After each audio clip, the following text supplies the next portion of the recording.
It's great to be here. Really enjoyed the chance to meet Ed and Joan, and just really appreciate the work he did over time to save this valuable place. And it's great to see so many old friends, neighborhood activists. I'm a huge fan of the market, and I'm so thankful for the work that Friends of the Market has done to make this possible over more than 50 years. As far as I'm concerned, Pike Place Market is Seattle's greatest treasure.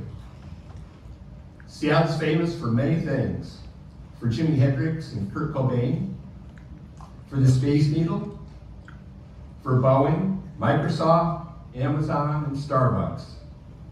But the market is the only one of these that is public. We all feel ownership and pride in the market. How many people would put money in a piggy bank in front of the Amazon headquarters? How many people would pay to tile the floor of Starbucks? Many of us also take pride in the Mariners, the Seahawks, Kraken, Sounders, Storm, Reign, and other professional teams. But we tend to be pretty fickle.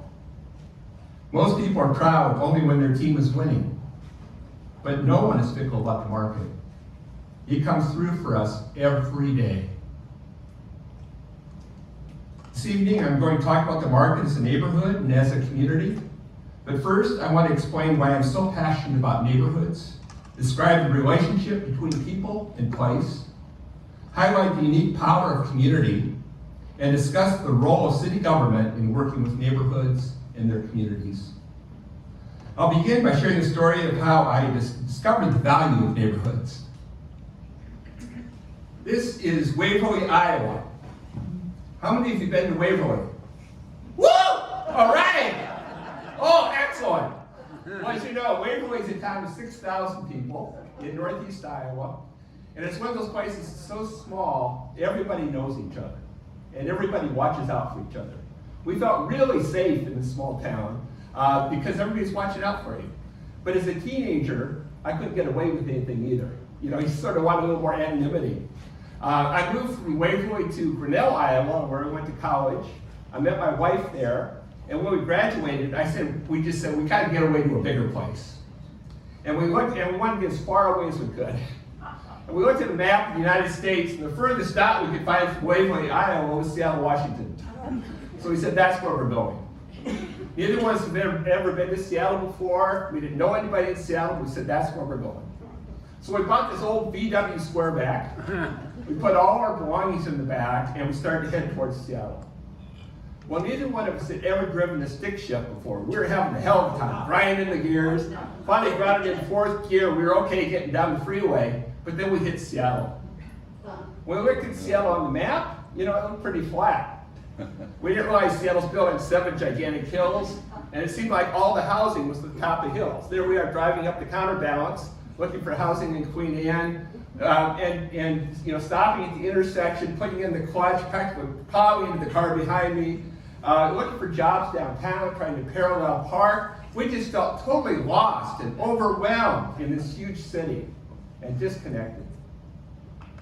And then we found an apartment in the basement of a house in the Wallingford neighborhood. No sooner did we pull up to that house, the neighbors came out and helped us unload the things from the back of our car. That night, neighbors came over with food. We got to know the merchants in the local business district. We joined the community council. We realized we could have some say over what happened in our neighborhood. And suddenly, I felt back home again.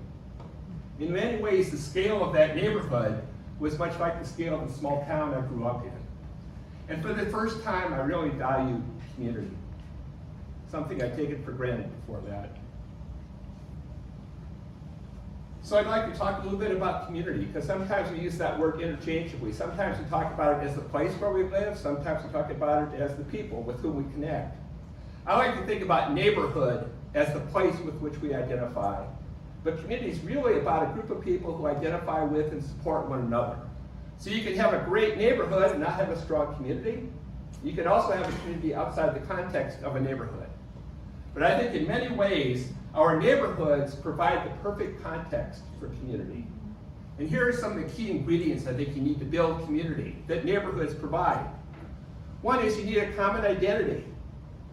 And in Wallingford, we were just all so proud of the neighborhood, we just love the sign over the supermarket.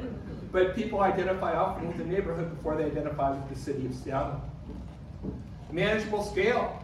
Again, neighborhood's about the scale of the small town I grew up in. There's no way you can build a sense of community in Seattle. It's too big. But at the neighborhood level, it's a scale at which you can really get connected. Third thing is critical for building a sense of community is bumping places. That's what I like to call them. Community is all about building relationships. And you build relationships by bumping into the same people over and over and over again. So if you want to build community, you need places to bump into other people. And the closer those bumping places are to where you live, the more likely you are to bump into the same people over and over and over again. So you need the coffee shop, you need the pub, you need the skate park, you need the community garden, the pea patch. You need all those things as bumping places. Another critical aspect to community is opportunities for collective action. And I find again that neighborhoods provide the best opportunities because I found that the closer you involve people to where they live, the more likely they are to get engaged. You might get more people out for a citywide gathering than you would in your neighborhood, but you're never going to get as high a percentage of participation than if you involve people right in the neighborhood where they live. Right? Because if it's citywide, they're going to say, hey, I know Irene will show up for that, so I don't need to go. Right? But if it's in your neighborhood, who's going to go if I don't show up? Right? And it's easier. Child care is easier, transportation is easier, you're going to see the immediate benefits from your participation. Another unique opportunity in neighborhoods is the opportunity to actually shape the place where you live because you're connected to that place.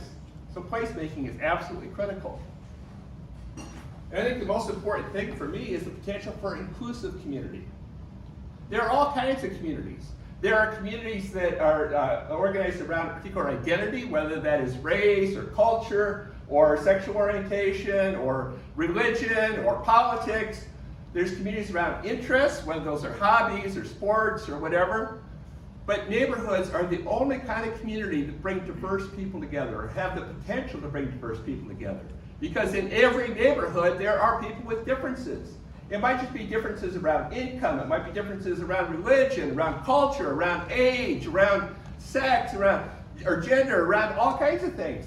But you get that variety in a neighborhood. And we need a lot more of that in our society because we are becoming so incredibly polarized.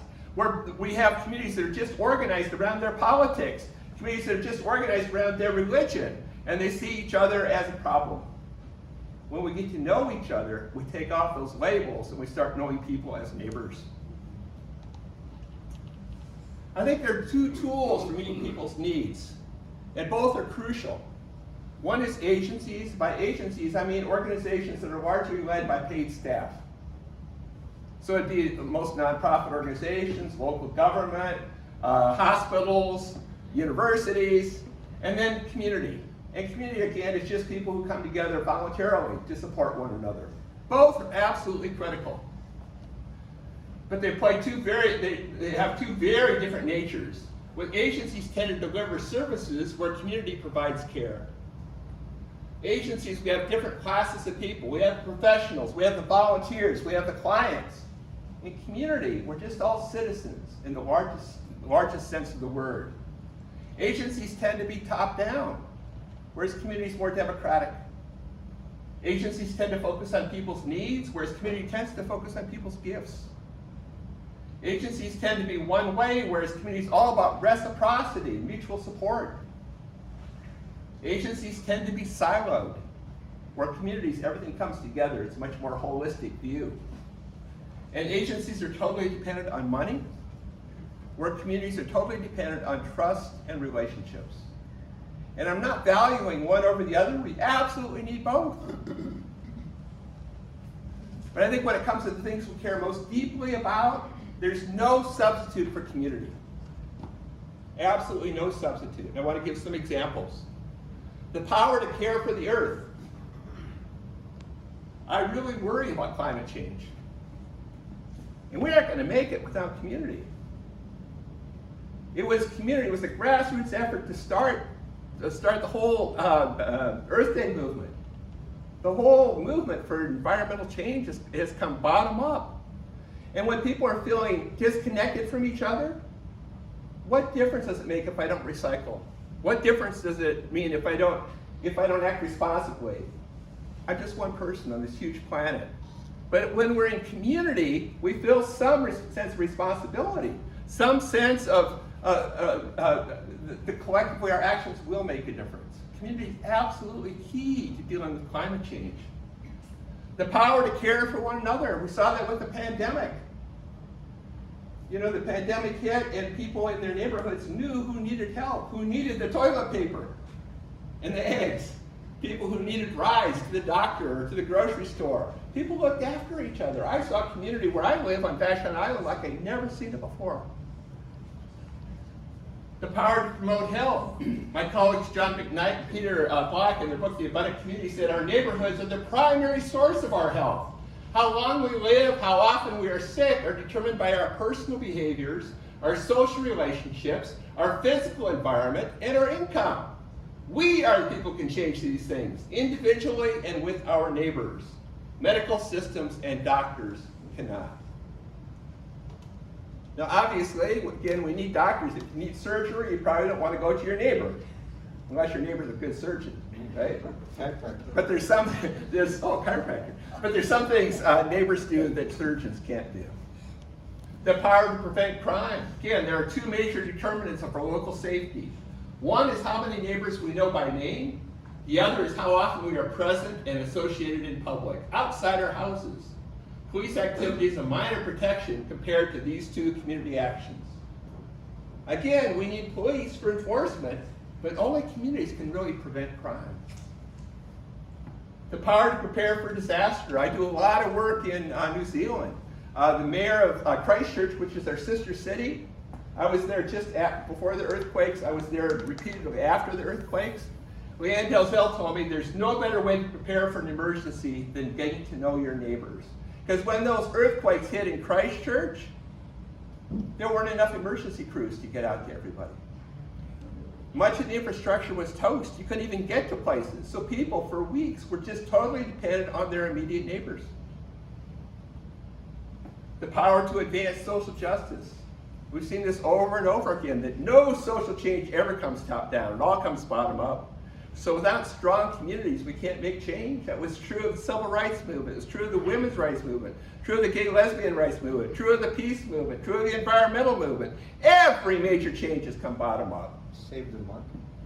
Yeah, save the market. I'll get to that. And then finally, the power to strengthen democracy. You know, people aren't going to be involved with their local government if they aren't involved with their neighbors. You can't really make change by yourself. First step in moving towards greater democracy is to connect locally. And Margaret Wheatley said, whatever the question, community is the answer. So I'd like to talk a little bit about Pike Place Market as a neighborhood. You all know this, but most tourists don't, that the market is more than a market. It's a neighborhood. And here are some of the identifying things. Clearly, there's a clear identity. There's signs all over the place saying Pike Place Market. Clear architecture. You know when you're in the market. So there's a real sense of identity. Manageable scale of housing and businesses. Opportunities for placemaking. I don't think there's any place I know of where the community has more control over their own neighborhood. Bumping places. All kinds of bumping places, from Victor Steinbrook Park to the restaurants, to the senior center, to Rachel. I always tell people I'm going to meet them at Rachel, right? And here I am with Fred Kent. He was the guy who started up Project for Public Spaces out of New York. And he goes all around the world now talking about the market as kind of the way people should do things in their own cities. Opportunities for collective action. Save the market! I told you to get to it. And save the showbox. And save the Han buildings. You know, just one thing after another, this community has shown how you can come together. About how people came together during the pandemic. about how people came together during the 50th celebration of saving the market, how they came together around the 100th anniversary of the market, and about how the constituency, as well as the Friends, as well as the Commission, the PDA, everybody worked together on those things. And opportunities for diverse participation. This is out of the Seattle Municipal Code. The market is significant in the culture of the region, drawing together a broad spectrum of people from all ethnic, national, economic, and social backgrounds as a prototype of truly cosmopolitan urban life. Here are some of the market's diverse stakeholders: 450 residents in market rate and affordable housing, 220 shop owners and their employees, 150 craftspeople, 70 farmers, 60 buskers, staff and participants in 5 social service programs ranging from child care to a senior center, tens of thousands of non-residents who identify with the market. There is incredible potential power here. So which way, it's one thing to have the people and have people support them. It's another one, how do you get them involved? How do you get them to participate? How do you mobilize them? And I think the problem oftentimes is that we have this map of the neighborhoods. And this is often the map that's created by the agencies. They want to be helpful. So the first thing you do is do a needs assessment to figure out what are all the problems in the neighborhood and how can we be most helpful. In many ways, we've adopted this map of our neighborhoods, and we're always looking outside our community for all the answers. And this is an important map, but it's only one side of it. And this is a map of exactly the same place where you're focusing on all the strengths of the neighborhood. And I would argue that this is the map to follow to get towards community, by recognizing all the strengths that are in this community. That every neighborhood has history, culture, and identity, and you've got that in spades in the Pike Place Market. You've got the built and natural environment, these beautiful views out of Puget Sound, and this the wonderful historic architecture of the market itself. The local economy. You guys are doing it right in the market. We spend way too many tax resources providing tax breaks to Boeing as a model for economic development, which isn't sustainable, where the profits go to people in Chicago or wherever. We spend way too much money subsidizing Paul Allen's development of South Lake Union. Here we are subsidizing one of the richest guys in the world to on one of the most marketable pieces of property in the world. When the market really does things right. The market, the income stays in the community. It's building on our local assets, on the local farmers, on the local craftspeople, the artists, startup businesses. It's a model for community-based economic development, which is a whole lot more sustainable than relying on a large corporation. Community associations. All kinds of community associations in the market. I know it isn't always easy because everybody's got their own interests, but if you can pull them together, boy, you got power. It's so much easier to deal with a lot of associations than it is with thousands of unconnected people. So that's an asset. And the gifts of individuals. And I would argue that this is the biggest and probably the most underutilized asset in the market. And the key here is that every individual has gifts. Gifts of the head, their knowledge. Gifts of the heart, their passions. And gifts of the hands, their skills. Absolutely everybody has them, and that's the key to getting people engaged. If you can find out what people care about, find out what they like to do, and in the process build a relationship with them, that's the key to getting them engaged. I'm here speaking tonight not because I called and said, hey, can I speak tonight? I got a call from Heather saying, could you speak tonight? And how can I turn down Heather? Right? There was a survey done once by United Way in Canada, and they found that 90% of the people who volunteered said they volunteered because somebody asked them to contribute their gifts. So if we want to get people involved, we need to be in relationship with them. We need to know the whole person. We need to know their gifts. But the problem in our society is that increasingly we're labeling most of our community not by their gifts, but by what they are missing. We label people by their needs, just like we label whole neighborhoods by their needs. We use terms like unemployed, poor person, non-English speaking, where we define people, new immigrants and refugees, by the one language they don't know. Single parent, addict, offender, disabled. We define people by their disability. How many people in this room have no disability? For me, it's my memory. It gets worse every year, right? I'm going to have to wear glasses pretty soon, and I'm going to get hearing aids. If I don't say, I'm disabled, how can I help?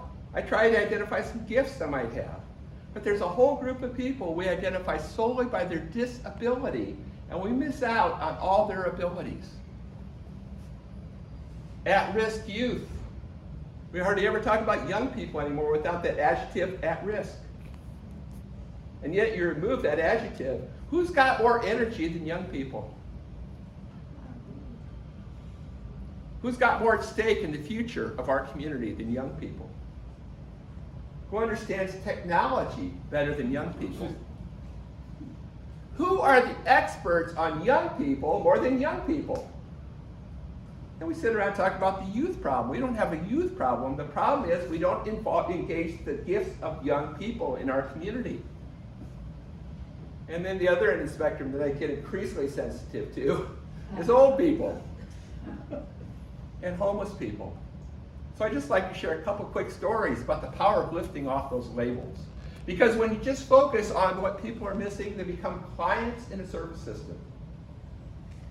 We focus on people's gifts, and that's the basis for people participating in community. And I'm not denying that people have needs. Everybody in this room has needs. But I think most people in this room would be identified by your gifts. And most people outside this room would be identified primarily by their needs. And then we wonder why they aren't involved in our community work. Is because we define them as clients rather than as citizens. So this is my friend Damon Lynch, a minister of church in Cincinnati, Ohio. Members of his church operate a soup kitchen in the basement for homeless men.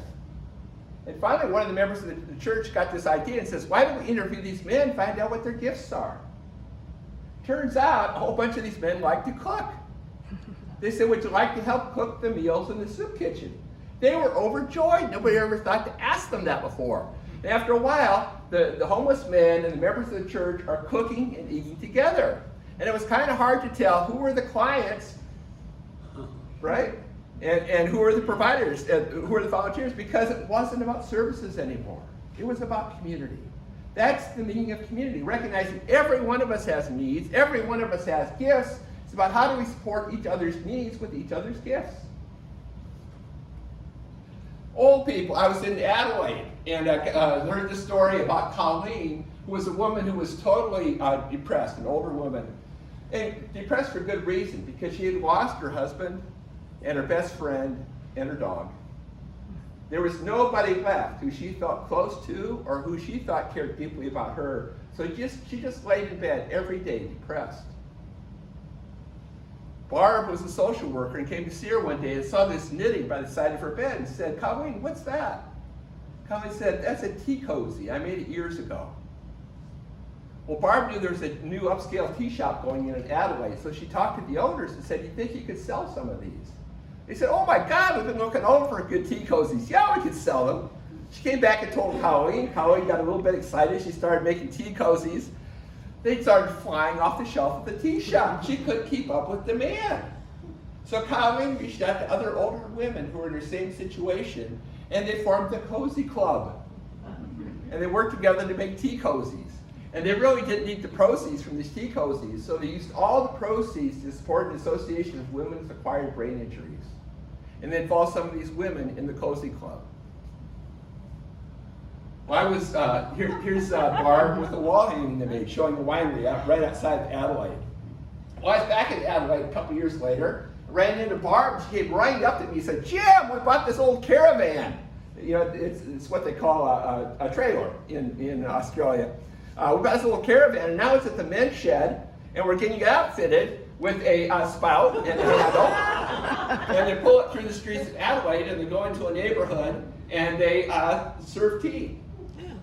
And it gets all the neighbors out, and as they're sitting around drinking tea, and they have conversations about what they can do to make their neighborhood a better place.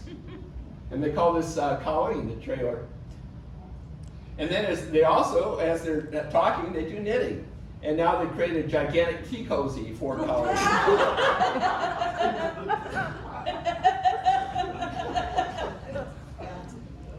And finally, every neighborhood has local agencies.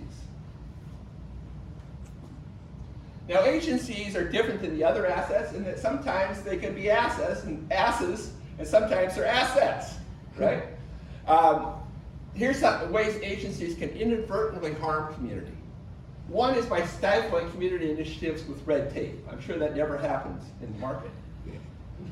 Just often segregate the community into the agency's silos. It's a real strength of agencies that are organized by their specialties, by their professionals.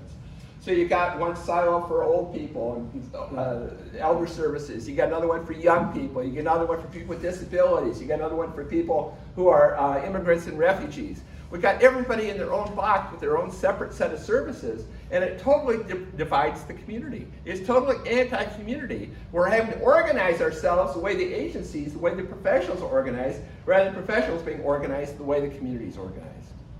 Right? And where we separate the built environment from the natural environment, from everything's in its own box. That's not the way our neighborhoods are. It's in our neighborhoods, everything comes together. And then third, they usurp the community's role oftentimes, again, inadvertently.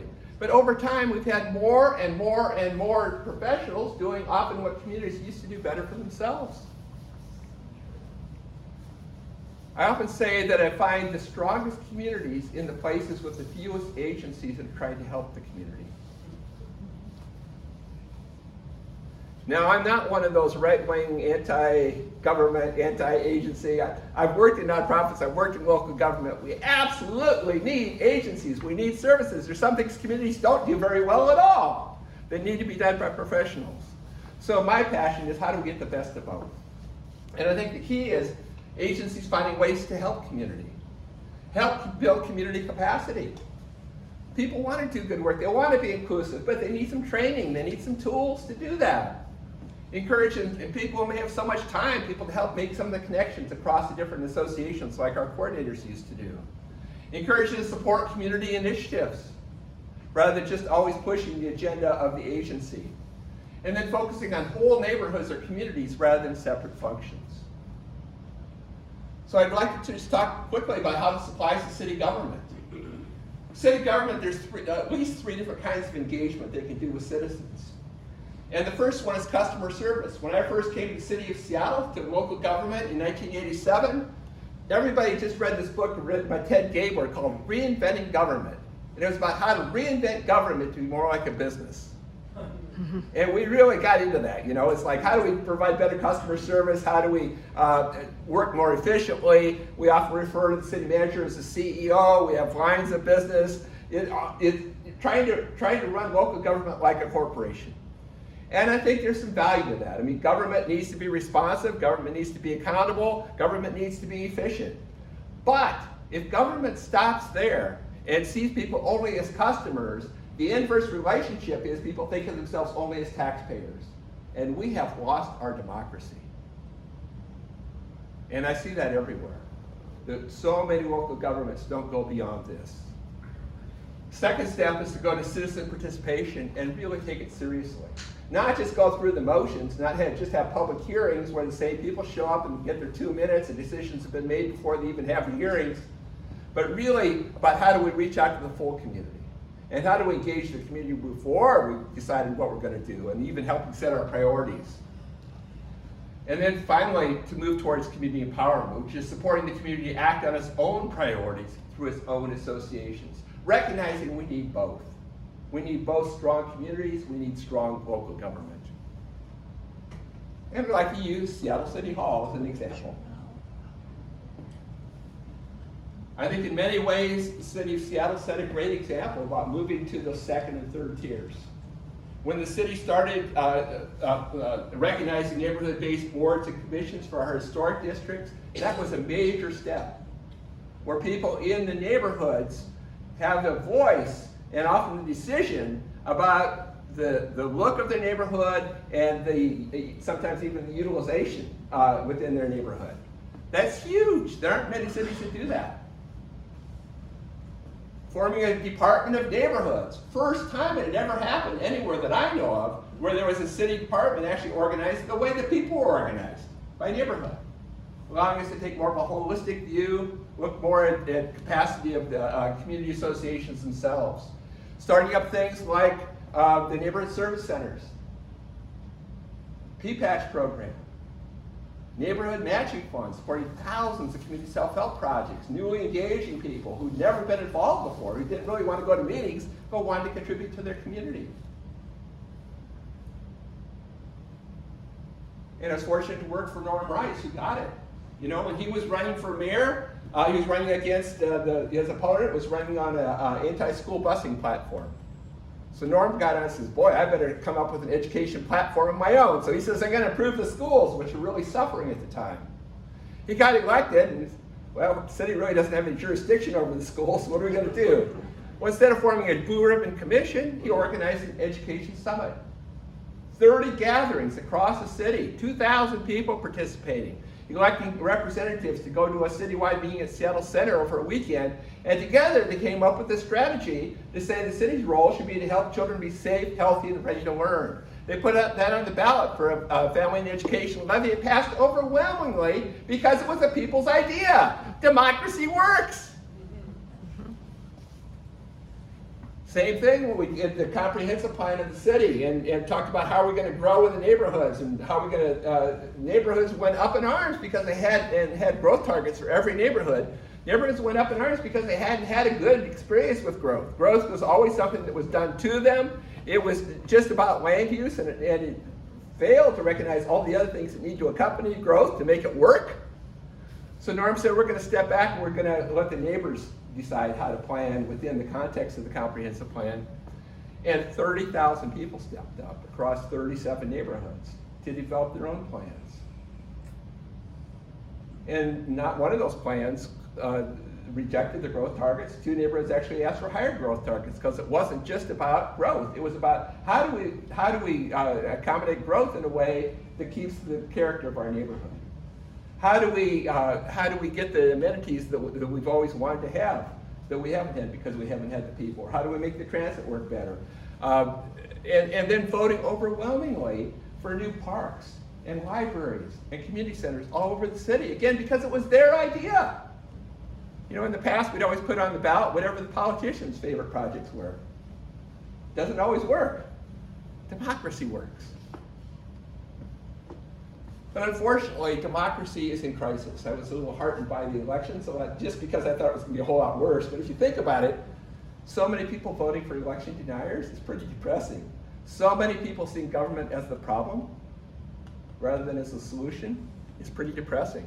And this is a problem we're having all over the world. When I was in Kalamunda in Australia, the neighbors are actually having a funeral for democracy. It's not an uncommon problem. And what I really fear is that Seattle, which has really been a leader in moving towards more democratic government, has retreated substantially in the last decade or two. And we no longer have the neighborhood service centers. We no longer have bottom-up neighborhood planning. The neighborhood matching fund's been decimated.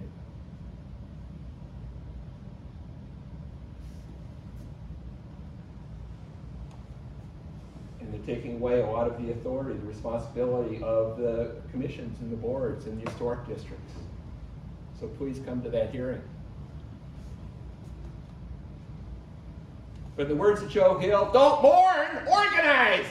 You've been there before when they tried to close the market, right?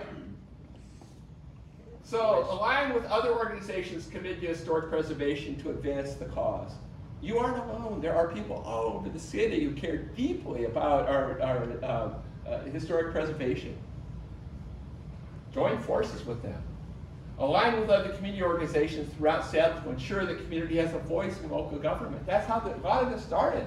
The Department of Neighborhoods didn't come out of politicians' heads. It came because of Vision Seattle Grassroots activists around the city rising up and organizing, electing some city council members who were sympathetic, and then they helped put together a Department of Neighborhoods.